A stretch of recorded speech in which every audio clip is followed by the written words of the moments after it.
ECU514 overview. So let's take a look at the schedule at this point. This is our first real week of working on material. Of course, we met on we met on Saturday, and we went over this material.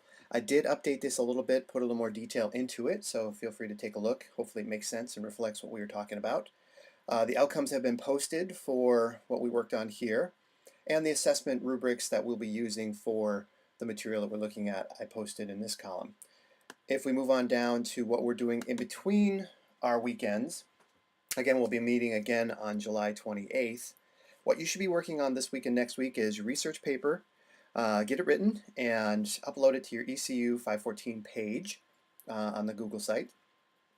Create your presentation based on your research. Remember, your audience is our class, but also anybody who would be interested in your position on working with technology, particularly the tool that you're focusing on or a concept or what have you.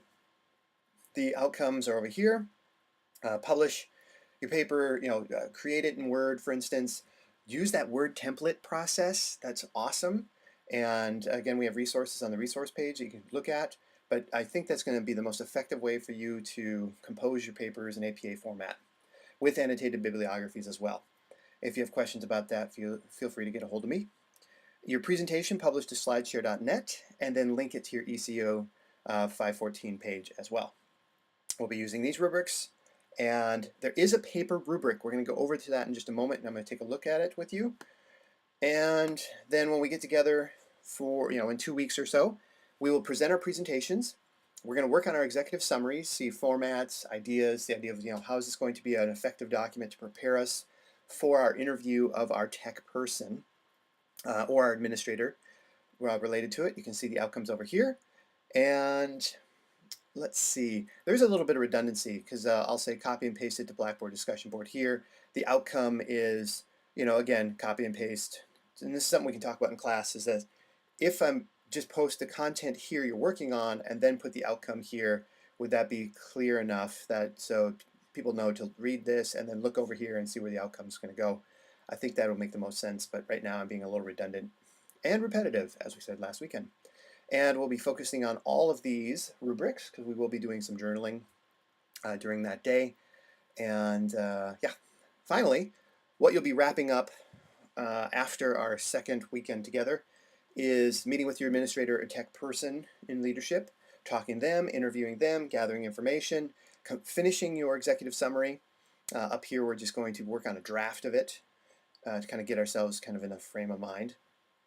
Then you're going to be posting a reflection after you're done with all this process and on your Google page, and then copy and pasting that reflection into Blackboard, again, for evidence. And you can see here, we'll be journaling and working on our project, which our project in this case is the executive summary.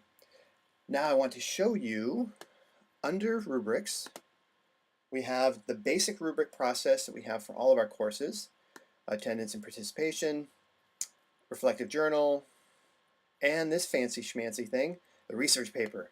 So just to highlight what we were talking about last weekend, to make sure it's clear, you're going to be, let's just go over this, you're going to be doing some research, finding 3 sources, and writing a reflective paper on some new technology as it relates to these areas. So new process, technology, tool, thingamajig, whatever, again, what we discussed on Saturday.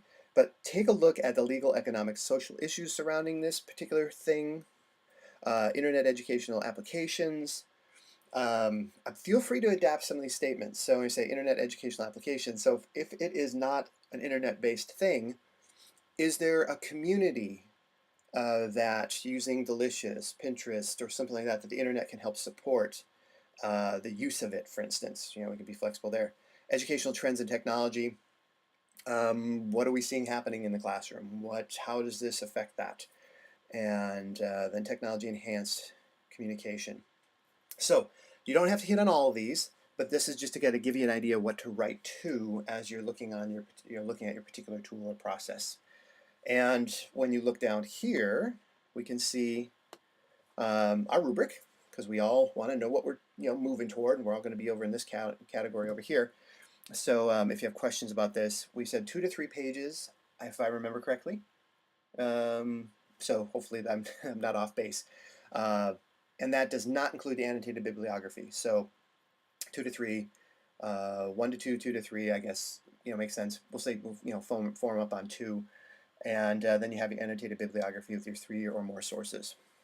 Okay, hopefully this makes sense. And I will be posting a 517 follow-up. I didn't get to that yet, so I'll be posting that tomorrow. Thanks so much.